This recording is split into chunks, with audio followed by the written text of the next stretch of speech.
नमस्कार। आज हम डिस्कस करेंगे HPSSC का प्रीवियस पेपर। ये जो HPSSC का प्रीवियस पेपर है ये हम डिटेल में डिस्कस करेंगे और इसका आज हम पॉलिटी का सेक्शन डिस्कस करेंगे।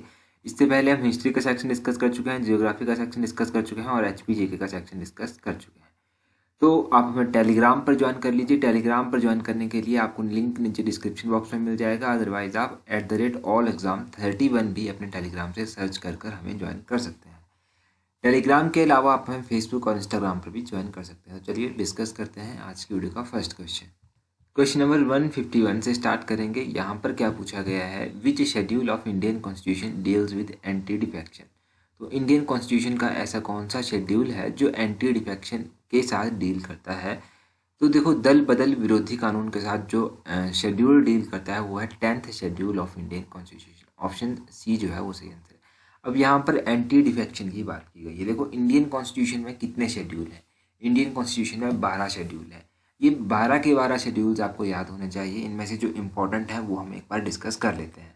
देखो, इंपॉर्टेंट शेड्यूल्स में आता है 4th schedule of Indian constitution. इसमें बात की गई है allocations of seats in the Rajya Sabha. तो राज्यसभा में जो सीट्स की एलोकेशंस होती है उसकी बात यहाँ पर 4th शेड्यूल में की गई है। ये क्वेश्चन भी एग्जाम में पूछा जाता है। इसके बाद 8th शेड्यूल आ गया। तो 8th शेड्यूल बात करता है लैंग्वेजेस के बारे में।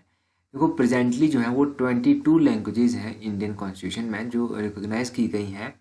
उसके बाद 10th शेड्यूल आ गया। ये तो एंटी डिफेक्शन के साथ डील करता है। अगर आप बात करेंगे 11th इनके 11वें जो 11वां शेड्यूल है उसके बारे में, तो ये डील करता है पंचायत के साथ। और 12वां जो और आखिरी जो शेड्यूल है वो डील करता है म्यूनिसिपलिटीज़ के साथ। तो ये आप याद रखिए। अब यहाँ पर पहला और 5वां भी दिया गया है, तो इनके बारे में भी बात कर लेते हैं। देखो, ये जो 5वां शेड्यूल है ये किसके बारे में बात करता है? ये बात करता है, कुछ प्रोविजंस दिए गए हैं एडमिनिस्ट्रेशन कंट्रोल करने के लिए शेड्यूल एरिया और शेड्यूल ट्राइब्स के लिए।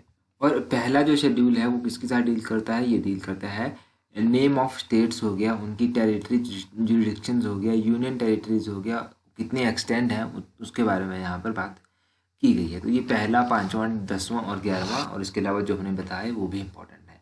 152 देखिए, यहाँ पर क्या पूछा गया है, Indian citizenship can be acquired by which of the following veg. तो अगर इंडियन भारतीय नागरिकता को प्राप्त करना है तो इनमें से कौन सा मेथड है, कौन सा वे है? तो ऑप्शन डी सही आंसर होगा 152 का, all of this. By birth भी इसको एक्वायर किया जा सकता है, बाय नेचुरलाइजेशन भी इसको एक्वायर किया जा सकता है और बाय रजिस्ट्रेशन भी इसको एक्वायर किया जा सकता है। ये क्वेश्चन इसी तरह से पूछा जाता है और 10-15 बार ये क्वेश्चन लगभग पूछा ही जा चुका है अभी तक एग्जाम्स में। 153 क्वेश्चन देखिए, what is the minimum age for the election of president of India. Election of जो प्रेसिडेंट ऑफ इंडिया होते हैं उनके लिए मिनिमम एज कितनी होती है? तो मिनिमम एज उसके लिए होती है ऑप्शन सी 35। अगर इसी तरह आप बात करेंगे वाइस प्रेसिडेंट के लिए, तो वाइस प्रेसिडेंट के लिए जो एज है वो भी 35 ही रखी गई है। लोकसभा और राज्यसभा की, तो लोकसभा की बात करें तो लोकसभा का अगर सदस्य किसी को बनना है तो 25 एज उसके लिए रखी गई है। और राज्यसभा का सदस्य अगर किसी को बनना है तो उसके लिए रखा गया है कि 30 वर्ष मिनिमम होनी चाहिए। तो ये 25, 30, 35 ये सब आप याद रखिएगा। अगला क्वेश्चन देखिए, यहाँ पर पूछा गया है the first chief justice of India was. तो भारत के पहले मुख्य न्यायाधीश कौन थे? तो पहले चीफ जस्टिस पूछे गए हैं कहाँ के? इंडिया के। तो जस्टिस एच कानिया यानी कि जस्टिस हीरा लाल जे कानिया जो है ये थे इंडिया के पहले चीफ जस्टिस। 154 का ऑप्शन ए सही आंसर है। अब हिमाचल की बात भी कर लेते हैं कि हिमाचल प्रदेश के पहले चीफ जस्टिस कौन थे। तो इंडिया के हिमाचल प्रदेश के जो पहले चीफ जस्टिस थे उनका नाम था जस्टिस मिर्जा हिमदुल्ला बेग। इनका नाम भी याद रखिए। अगला क्वेश्चन देखते हैं हमारे पास क्या दिया गया है। यहाँ पर NDC के बारे में बात की गई है, नेशनल डेवलपमेंट काउंसिल के बारे में। National development council was constituted in which year. तो ये जो NDC था इसको NCD यानी कि राष्ट्रीय विकास परिषद था, इसको किस वर्ष गठित किया गया था? 155 क्वेश्चन की बात करेंगे तो इसको ऑप्शन सी 1952 जो है वो सही आंसर है। 1952 में इसको गठित किया गया था। इसी तरह यहाँ से नीति आयोग की भी हमें बात कर लेनी चाहिए। तो नीति आयोग की स्थापना कब की गई थी, कब इसको फाउंड किया गया था? तो 1 जनवरी 2015, 1 जनवरी 2015 को नीति आयोग की स्थापना की गई थी। 156 क्वेश्चन देखिए, यहाँ पर पूछा गया है रेड रेवोल्यूशन डील्स विद। तो ये जो लाल क्रांति है ये किससे संबंध रखती है? तो लाल क्रांति टमाटो से संबंध रखती है, टमाटर उत्पादन से। ऑप्शन ए जो है वो सही आंसर है। अगर बात करें ब्लैक रेवोल्यूशन की, तो ब्लैक रेवोल्यूशन जो है वो संबंध रखती है पेट्रोलियम प्रोडक्शन से, ग्रीन रेवोल्यूशन का आपको पता है ये संबंध रखती है एग्रीकल्चर से रिलेटेड प्रोडक्शन से। ग्रे रेवोल्यूशन की बात करें तो ये संबंध रखती है फर्टिलाइजर से। और पिंक रेवोल्यूशन की बात करें तो ये संबंध रखती है ऑनियन से। और रेड रेवोल्यूशन की बात करें तो ये टमाटो से भी संबंध रखती है। मीट से रिलेटेड प्रोडक्ट जो होते हैं उनसे भी ये संबंध रखती है। और राउंड रेवोल्यूशन की बात करें तो राउंड रेवोल्यूशन किससे संबंध रखती है? ये पोटैटो से संबंध रखती है, आलू की खेती से संबंध रखती है। यहाँ पर ऑयल सीड प्रोडक्शन भी दिया गया है, तो येलो रेवोल्यूशन जो है वो संबंध रखती है ऑयल सीड प्रोडक्शन से। तो ये इंपॉर्टेंट कुछ रेवोल्यूशंस हैं, कुछ क्रांतियां हैं जो आपको याद रखनी है। क्वेश्चन नंबर 143 देखिए, who has the authority to remove the vice president from his office before the expiry of his term. तो कार्यकाल पूर्ण होने से पूर्व उपराष्ट्रपति को उनके पद से हटाने का प्राधिकार किसके पास निहित होता है? देखो, अगर वाइस प्रेसिडेंट को उससे कार्यकाल से पहले रिमूव करना है तो ये अथॉरिटी किसके पास दी गई है? तो एक बात तो आप जान लीजिए कि किसी भी सिंगल हाउस के पास ये नहीं दी गई है, ना ही लोकसभा के पास ये अकेले के पास अथॉरिटी है, ना ही राज्यसभा अकेले के पास ये अथॉरिटी है। तो ये अथॉरिटी जो है ये पार्लियामेंट के पास दी गई है। ऑप्शन सी संसद जो है वो सही आंसर होगा। अब वाइस प्रेसिडेंट से रिलेटेड एक क्वेश्चन हमने अभी डिस्कस किया कि ये कितनी एज इनके लिए होनी चाहिए, तो 35 ईयर्स एज इनके लिए होनी चाहिए। एक तो ये क्वेश्चन हो गया। अब जब इनका इलेक्शन होता है तो उस इलेक्शन में कौन कौन मौजूद होता है, किस किस को पार्टिसिपेशन करने का मौका मिलता है? तो यहाँ पर देखो, इलेक्टेड और नॉमिनेटेड मेंबर जो पार्लियामेंट को होते हैं उन दोनों को ही मौका मिलता है वाइस प्रेसिडेंट के इलेक्शन में वोट करने का। और ये जो है ये स्टेट लेजिस्लेटिव असेंबली के सदस्यों को इंक्लूड नहीं करता है। ये आप यहाँ से ध्यान रखिएगा कि वाइस प्रेसिडेंट के इलेक्शन जो होते हैं इसमें इलेक्टेड और नॉमिनेटेड मेंबर जो पार्लियामेंट के होते हैं वो इसमें इंक्लूड होते हैं, और जो स्टेट लेजिस्लेटिव असेंबलीज होती हैं उनके सदस्य यहाँ पर इंक्लूड नहीं होते हैं। अगला क्वेश्चन आप देखिए क्या है हमारे पास दिया हुआ।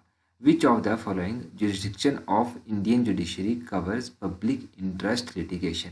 तो PIL की यहाँ पर बात की गई है कि PIL जो है वो कौन सी जुरिस्डिक्शन के तहत आता है। तो अगर PIL पब्लिक इंटरेस्ट लिटिगेशन की बात करें तो इस क्वेश्चन का सही आंसर होगा option D, none of this. इनमें से कोई भी जुरिस्डिक्शन ऐसी नहीं है जिसमें PIL की बात की गई है। अब देखो, ओरिजिनल जुरिस्डिक्शन की बात करें तो यहाँ पर क्या कौन कौन से मैटर आते हैं। अगर सेंटर और स्टेट के बीच में कोई डिस्प्यूट होता है तो वो भी इसी में आता है। किन्हीं दो स्टेट्स के बीच में कोई डिस्प्यूट होता है तो वो भी ओरिजिनल जुरिस्डिक्शन में ही आता है। अगर अपीलेट जुरिस्डिक्शन की बात करें तो इसमें सिविल मैटर हो गया, क्रिमिनल मैटर हो गया, इस तरह के मैटर्स यहाँ पर आएंगे। एडवाइजरी जुरिस्डिक्शन की बात करें तो इसमें जो है इसमें क्या होता है, इसमें प्रेसिडेंट जो है वो सुप्रीम कोर्ट से एडवाइस ले सकता है कुछ इस तरह के मैं कुछ स्पेशल मैटर्स में। तो 145 क्वेश्चन देखते हैं। 145 क्वेश्चन में बात की गई है, डिस्ट्रिक्ट जज in a state are appointed by the. तो स्टेट में जो डिस्ट्रिक्ट जज होते हैं उनको कौन अपॉइंट करता है? तो उनको अपॉइंट किया जाता है गवर्नर के द्वारा। गवर्नर यानी कि ऑप्शन ए सही आंसर है। अगर इसी तरह बात करें चीफ जस्टिस ऑफ इंडिया की कि उनको कौन अपॉइंट करता है, तो chief justice of India supreme court के जजेस हो गए, इनको प्रेसिडेंट के द्वारा अपॉइंट किया जाता है। तो यहाँ पर पूछा गया है education is included in which list of Indian constitution. तो एजुकेशन जो है वो कौन सी लिस्ट में आती हैं? 3 तरह की लिस्ट होती है, यूनियन लिस्ट, स्टेट लिस्ट और कनकरेंट लिस्ट। एजुकेशन जो है वो कनकरेंट लिस्ट में आता है। ऑप्शन सी कनकरेंट लिस्ट जो है वो सही आंसर होगा। देखो, जैसे कि मैरिज हो गया, डाइवोर्स हो गया, पॉपुलेशन कंट्रोल हो गया, फैमिली प्लानिंग हो गया, इस तरह के मैटर जो है ये कनकरेंट लिस्ट में आते हैं। जैसे फॉरेस्ट हो गया, एजुकेशन हो गया, ये भी जो है ये इसी में आते हैं कनकरेंट लिस्ट में ही। अब कई बार क्वेश्चन पूछ लिया जाता है इंश्योरेंस जो है वो कौन से सेक्टर में आता है। तो इंश्योरेंस कौन से सेक्टर में आता है? इंश्योरेंस जो है वो यूनियन लिस्ट में आता है। इंश्योरेंस का याद रखिएगा, यूनियन लिस्ट में ही आता है। नेक्स्ट क्वेश्चन देखिए, यहाँ पर पूछा गया है which article of Indian constitution deals with right against exploitation. जो एक्सप्लॉयटेशन होती है उसके अगेंस्ट जो है वो कौन सा फंडामेंटल राइट है जो डील करता है? तो उसके साथ जो आर्टिकल डील करता है वो है ऑप्शन सी, आर्टिकल 23 एंड 24। ये राइट अगेंस्ट एक्सप्लॉयटेशन के बारे में बात करते हैं। अब फटाफट जल्दी से इंपॉर्टेंट फंडामेंटल राइट्स जान लेते हैं। तो आर्टिकल 14 टू आर्टिकल 18 बात करते हैं right to equality. Article 19 to article 22 बात करते हैं राइट टू फ्रीडम। और उसके बाद आर्टिकल 23 एंड 24 बात करते हैं राइट अगेंस्ट एक्सप्लॉयटेशन। और आर्टिकल 25 टू 28 बात करते हैं right to freedom of religion. Article 29 and article 30 deal करते हैं cultural and educational right. Article 32 बात करता है राइट टू कॉन्स्टिट्यूशनल रेमिडीज। 127 में पूछा गया है joint session of parliament is presided over by which of the following. तो निम्नलिखित में से कौन संसद के संयुक्त अधिवेशन की अध्यक्षता करता है। संसद के दोनों सदनों का जो संयुक्त अधिवेशन होता है उसकी अध्यक्षता किसके द्वारा की जाती है।